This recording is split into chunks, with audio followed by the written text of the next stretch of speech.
오늘 주일 찬양 예배에 나오신 여러분들을 환영합니다. 우리 오랜만에 함께 예배하는데 옆에 계신 분들과 함께 한번 인사할까요? 참 잘 오셨습니다. 이렇게. 네. 저에게도 또 오늘 찬양 예배 처음 설교를 하게 돼서 의미 있는 시간이다라고 생각합니다.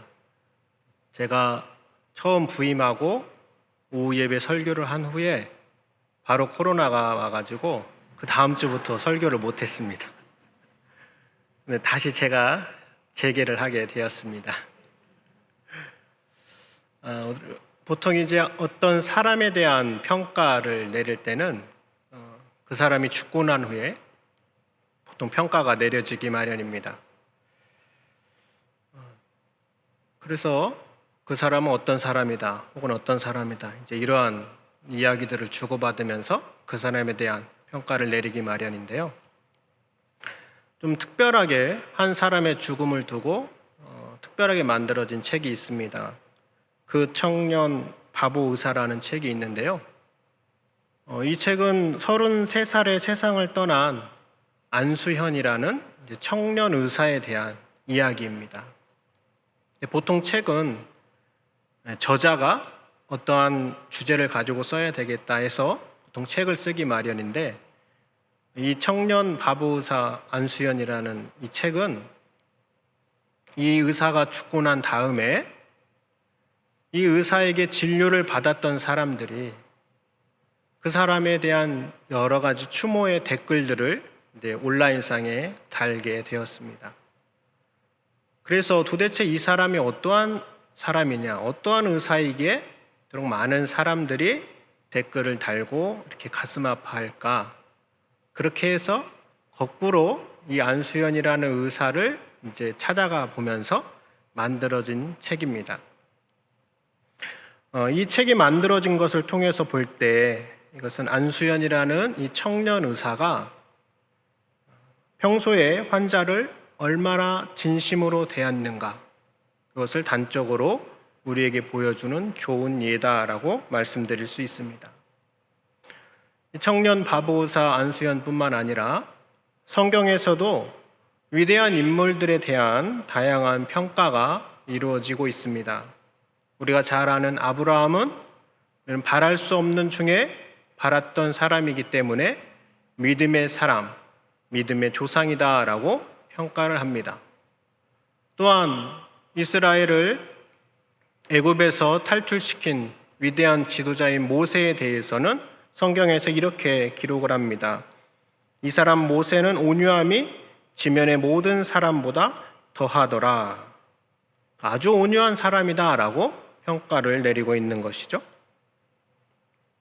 또한 도마는 멀리 인도에까지 가서 복음을 전하다가 순교를 당했지만 부활하신 예수님의 옆구리에 자신의 손가락을 넣어보지 않고는 믿을 수 없다, 이러한 이야기로 우리는 의심 많은 도마라고 평가를 내리곤 합니다.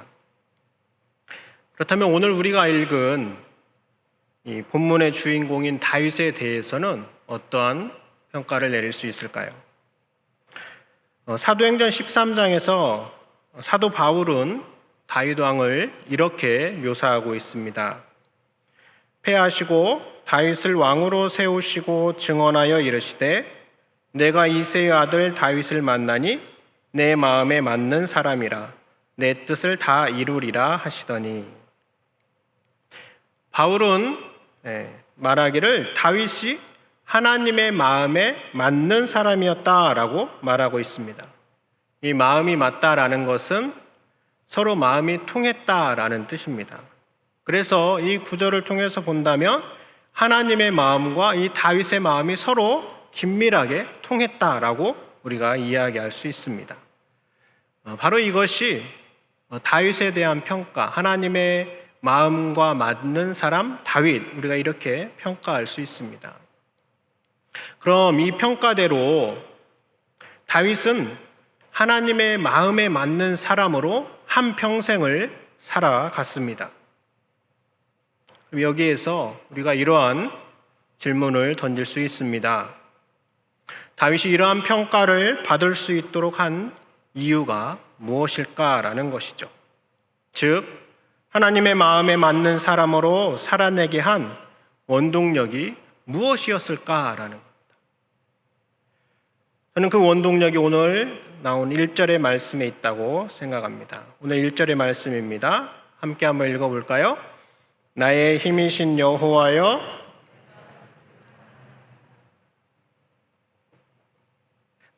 이것이 다윗으로 하여금 하나님과 마음이 통하게 한 원동력입니다.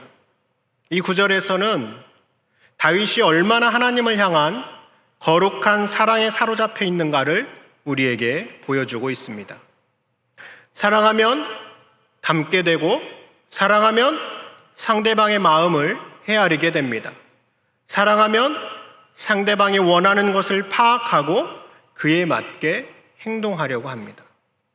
다윗은 하나님을 온전하게 사랑했기 때문에 하나님의 뜻에 맞게 일평생을 살아갔고, 그래서 하나님의 마음에 맞는 사람으로 살아갈 수 있었다라는 것이죠.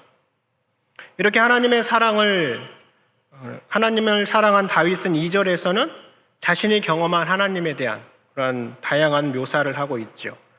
반석, 요새, 방패, 뿔 등으로 소개하고 있는데, 이것은 하나님께서 다윗을 든든하게 지켜주셨다라는 것을 보여주는 증거들입니다.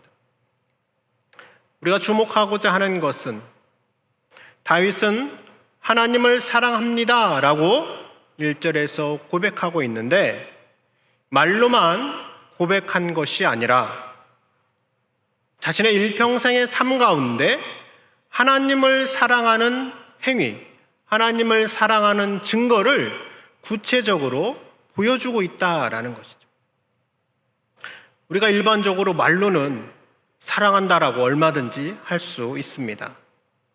그러나 어떻게 사랑하는데, 내 사랑하는 증거가 무엇인데 라고 물어볼 때 우리는 어떻게 말하기가 쉽지 않습니다. 그러나 다윗의 모습을 보면 그렇지 않았습니다.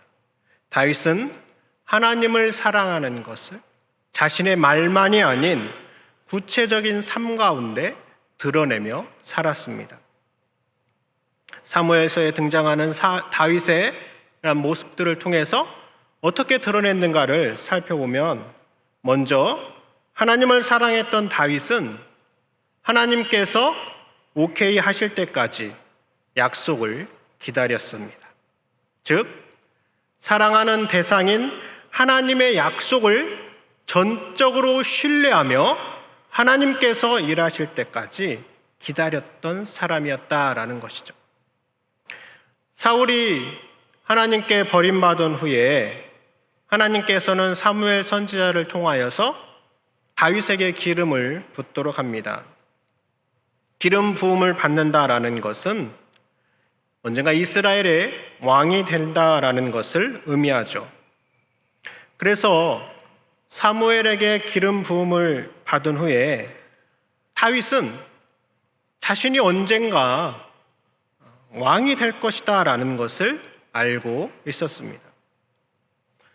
또한 사울 왕 역시 다윗이 언젠가는 왕이 된다라는 것을 알고 있었고, 사울의 아들이자 다윗의 친구인 요나단도 다윗이 왕이 될 것이다 라는 것을 알고 있었습니다. 그런데 사울이라는 왕이 버젓이 살아 있었죠. 그래서 다윗은 어떻게 합니까? 자신의 생각대로, 자신의 계획대로 서두르지 않고 하나님께서 일하실 때까지 철저하게 기다립니다. 사랑하는 이의 약속을 기다리는 것이죠. 이런 다윗의 모습을 우리는 사울 왕과의 결정적 만남에서 확인할 수 있는데요. 사울이 다윗을 죽이려고 이제 쫓아다니다가 엔게디 광야라는 곳에서 이제 다윗이 숨어 있는 것을 알게 되었습니다. 그때 사울이 한 굴에 쥐를 보러 들어갔는데 마침 그 굴 안에 다윗과 그의 부하들이 숨어 있었습니다. 그때 주변 사람들은 이것은 참으로 절호의 기회입니다 라고 생각하고 다윗을 부추깁니다. 주변 사람들이 했던 말을 한번 들어보십시오. 표준 세번역에서 사무엘상 24장 4절입니다. 다윗의 부하들이 그에게 말하였다. 드디어 주님께서 대장님에게 약속하신 바로 그날이 왔습니다. 내가 너의 원수를 너의 손에 넘겨줄 것이니 네가 마음대로 그를 처치하여라 하신 바로 그날이 되었습니다. 무슨 말입니까? 다윗의 마음대로 처치하라라는 것이죠. 이 부하들의 말에 마음이 동한 다윗은 사울을 처치하지 않고 사울 왕의 겉옷 자락만을 잘라냅니다. 그런데 이 겉옷 자락만을 잘라낸 것으로 다윗은 마음이 찔렸습니다. 그래서 자기의 부하들에게 이렇게 당부를 합니다. 그리한 후에 사울의 옷자락 뱀으로 말미암아 다윗의 마음이 찔려 자기 사람들에게 이르되 내가 손을 들어 여호와의 기름 부음을 받은 내 주를 치는 것은 여호와께서 금하시는 것이니 그는 여호와의 기름 부음을 받은 자가 됨이니라 하고 다윗이 이 말로 자기 사람들을 금하여 사울을 해하지 못하게 하니라. 다윗이 하나님께 기름 부음 받은 자를 치는 것은 여호와 하나님께서 금하시는 것이기에 내가 그럴 수 없다. 그리고 자기의 부하들에게도 사울을 해치지 말아라 라고 이야기하고 있는 것이죠. 이처럼 다윗은 하나님의 때를 기다리지 못하고 이처럼 다윗은 하나님의 때를 철저하게 기다리는 사람이었습니다. 이것은 한 번만이 아닙니다. 2장 뒤인 사무엘상 26장에서도 비슷한 일이 일어나게 되는데 이때에는 다윗의 부하인 아비새가 이제 다윗에게 이렇게 이야기를 합니다. 허락만 하시면 사울을 단 한 번에 죽이겠습니다. 두 번 찌를 필요도 없습니다. 이렇게 이야기를 합니다. 그러나 다윗은 이때에도 거절합니다. 다윗의 이야기입니다. 다윗이 아비새에게 이르되 죽이지 말라. 누구든지 손을 들어 여호와의 기름 부음 받은 자를 치면 죄가 없겠느냐 하고 여호와의 기름 부음 받은 자를 치는 것은 결단코 사람이 해서는 안 되는 일이다 라고 말하고 있습니다. 그것은 여호와 하나님께서 하실 일이다 라고 하고 있죠. 이처럼 다윗은 하나님을 사랑함으로 철저하게 하나님의 때를 기다리며 하나님께서 허락하실 때까지 기다리는 사람이었습니다.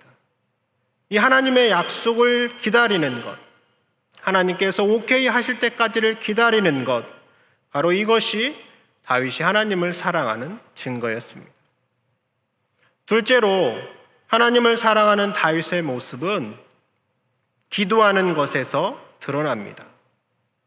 마음이 맞다라는 것은 한편으로 말이 통한다라는 의미이기도 합니다. 나와 마음이 맞는 사람과의 대화는 여러분 어떻습니까? 참 즐겁습니다. 시간 가는 줄 모릅니다. 사랑하는 이와의 대화는 참으로 즐거워서 그 시간을 계속해서 누리고 싶어 합니다. 그렇다면 하나님을 사랑해서 하나님과 나누는 대화는 무엇일까요? 그것은 기도입니다. 우리가 알고 있듯이 다윗은 참으로 기도를 많이 했습니다. 이는 다윗이 저자로 등장하는 시편에서 확인할 수 있습니다. 시편은 일명 기도의 책이라고 하죠. 그래서 시편에는 많은 사람들의 기도가 담겨져 있습니다. 총 150개의 시로 구성된 이 시편에 다윗의 시라고 기록된 그 저자가 다윗이라고 기록된 시편만 무려 73편에 이릅니다. 거의 절반에 가까운 수치이죠. 또한 성경을 연구한 학자들이 저자가 확실치 않지만 다윗의 시편일 것이다 라고 예상되는 것들까지 포함하면 다윗의 시는 훨씬 더 많아질 것이다 라고 이야기합니다.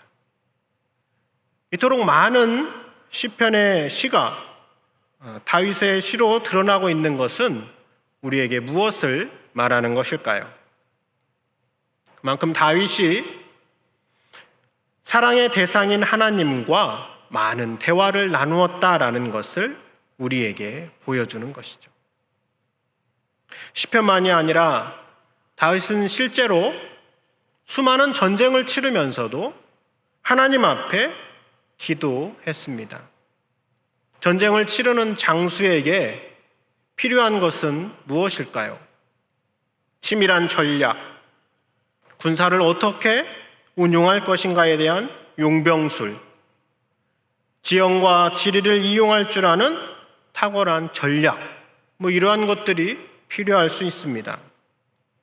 그런데 다윗은 이러한 것들에 앞서서 하나님 앞에 기도했습니다. 사무엘상 30장에 보면 다윗이 잠시 자리를 비운 사이에 아말렉이라는 적군이 쳐들어와서 자신의 아내와 또 함께 지냈던 많은 사람들의 자녀들을 사로잡아가는 일이 벌어졌습니다. 다윗과 함께한 군사들이 잠시 뒤에 돌아왔는데 모두 다 사로잡혀가고 아무도 없는 것을 보고 너무너무 슬퍼하며 많은 사람들이 주저앉아 눈물을 흘립니다.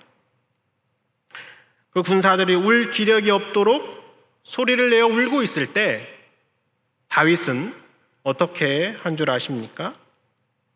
사무엘상 30장 8절입니다. 다윗이 여호와께 묻자와 이르되 내가 이 군대를 추격하면 따라잡겠나이까 하니 여호와께서 그에게 대답하시되 그를 쫓아가라.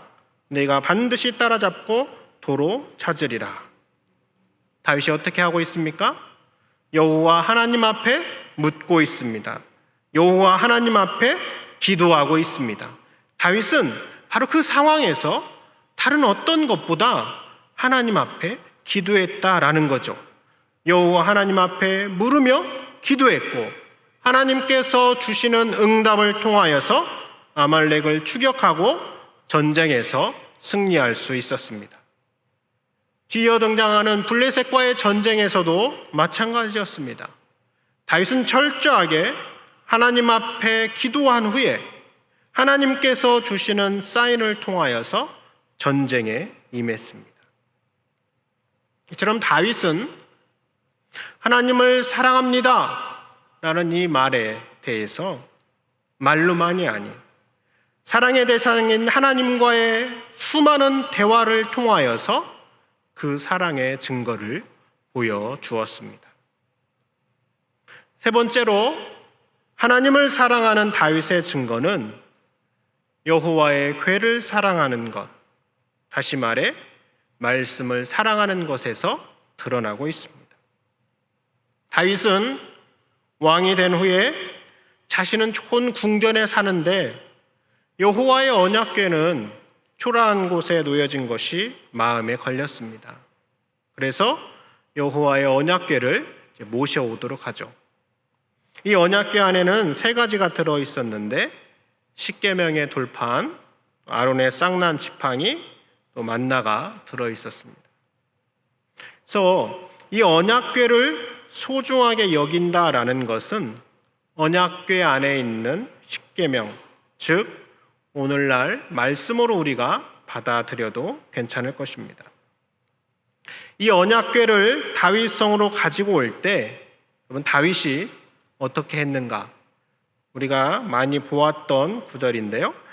사무엘하 6장 14절의 말씀입니다. 함께 읽어볼까요? 다윗이 여호와 앞에서 힘을 다하여 춤을 추는데 그때 다윗이 배 에봇을 입었더라. 아멘. 다윗이 어떻게 합니까? 자신의 힘을 다해서 막 춤을 추죠. 다윗이 힘을 다하여 춤을 추어서 그 배 에봇이 벗겨주는 줄도 모르고 춤을 출 정도였습니다. 왜 이렇게 다윗이 춤을 추었을까요? 너무 좋아서, 하나님의 말씀이 자기에게 다가오는 것이 너무나 감격스럽고 좋아서 자신은 기뻐하며 춤을 추게 된 것이죠.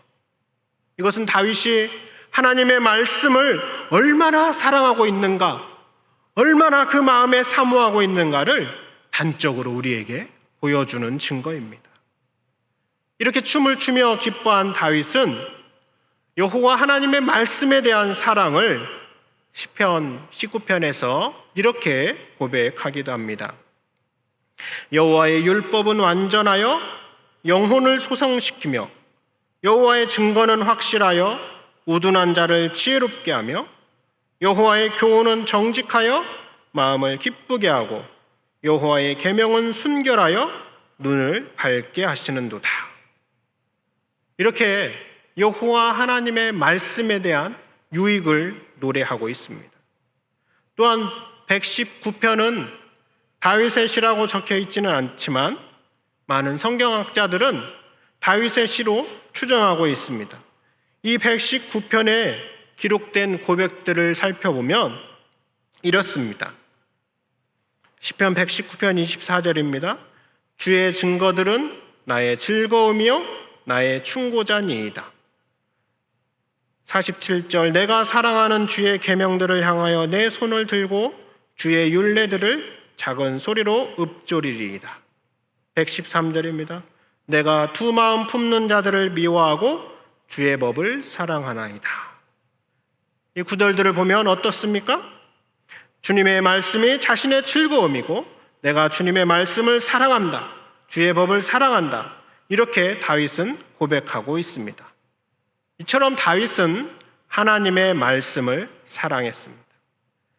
다윗은 우리가 살펴본 것처럼 말로만 내가 주님을 사랑합니다 라고 고백하지 않고 이렇게 자신의 삶 가운데 하나님의 사랑을 실제적으로 드러내며 살았습니다. 오늘 우리는 어떨까요? 오늘 이 자리에 앉아 계신 우리 모두는 하나님을 사랑하실 겁니다. 여러분 하나님을 사랑하십니까? 라고 제가 질문한다면 우리 모두 네, 하나님을 사랑합니다 라고 고백할 것입니다. 그렇다면 하나님을 사랑한다고 할 때 여러분이 하나님을 사랑하는 증거는 무엇입니까? 다윗은 이런 여러 가지 증거들을 우리에게 보여주었는데 하나님을 사랑한다고 할 때 여러분이 보여줄 증거는 무엇이 있습니까? 우리도 다윗처럼 하나님을 사랑하는 것이 약속의 때를 기다리는 것으로 드러날 수도 있습니다. 하나님과 나만이 하는 개인적인 약속이 있을 수 있습니다. 사랑하는 이의 약속을 굳게 신뢰하고 기다리는 것처럼 하나님께서 나에게 주셨던 그 약속을 신뢰하며 하나님께서 일하실 때를 기다리는 것으로 사랑의 증거를 보여줄 수도 있습니다. 혹은 하나님을 사랑하는 증거가 다윗처럼 하나님과 기도하는 것으로 드러날 수도 있습니다. 언제나 하나님 앞에 자신의 마음을 쏟아놓으며 자신이 나가야 할 길을 구체적으로 기도했던 다윗처럼 우리 역시 하나님과의 만남인 기도로 우리의 사랑을 드러낼 수도 있습니다. 사랑하는 사람을 만나는 걸 싫어하는 사람은 없을 겁니다. 기도가 하나님과의 만남이자 대화라고 한다면 우리는 이 기도의 자리를 굳건하게 지켜나가야 할 것입니다.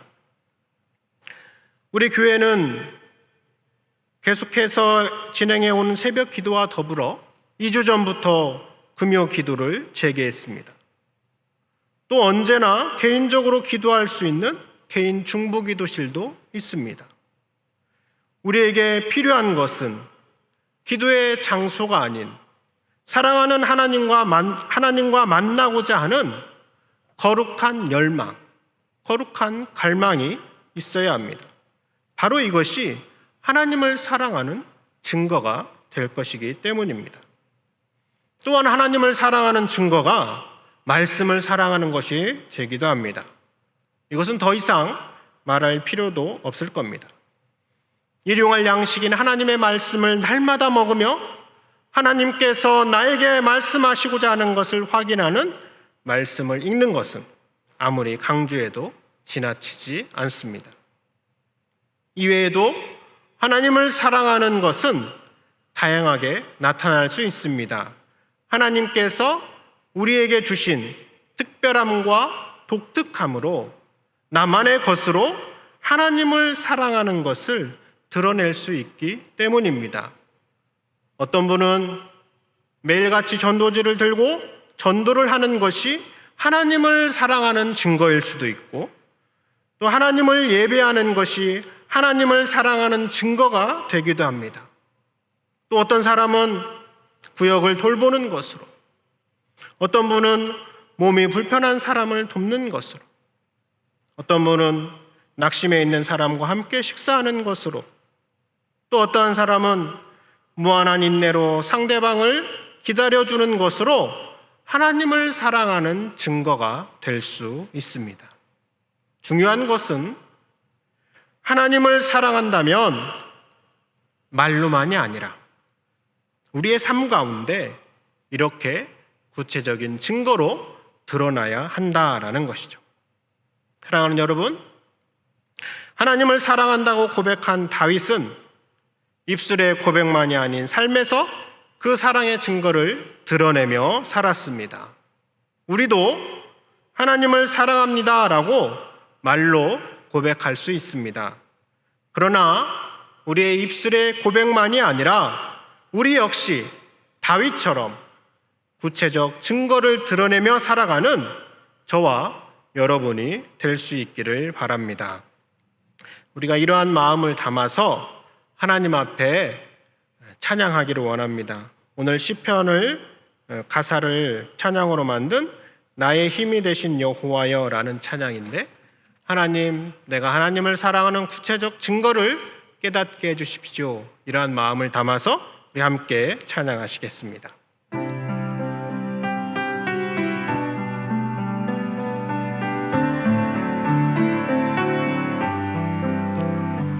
나의 힘이 되신 여호와여, 내가 주님을 사랑합니다.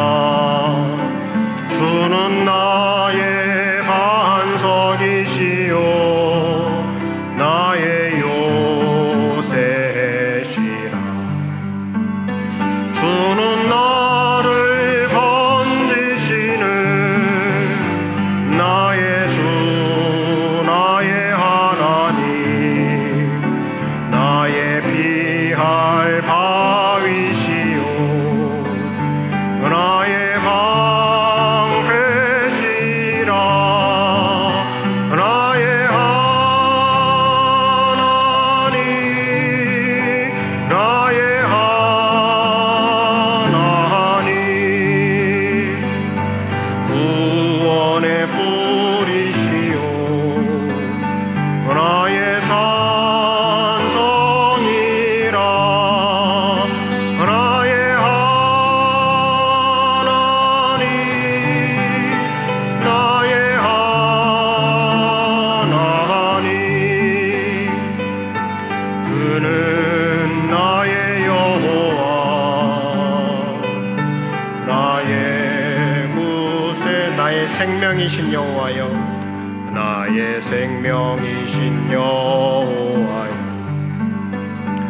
내가 주님을 찬양합니다. 주는 나의 사랑이시요 나의 의지시라. 주는 나를 이끄시어 주의 길 인도하시며 나의 생의 목자 되시니 내가 따르리라. 나의 하나님, 나의 하나님,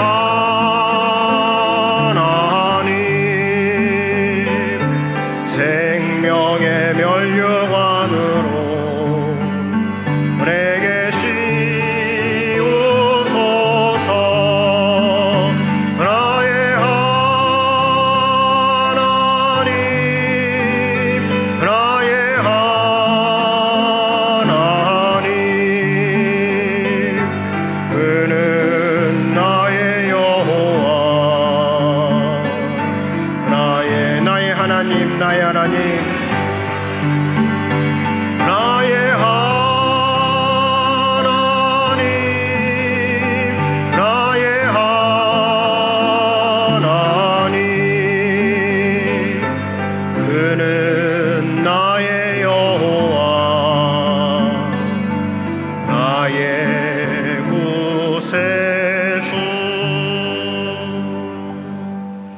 기도하겠습니다.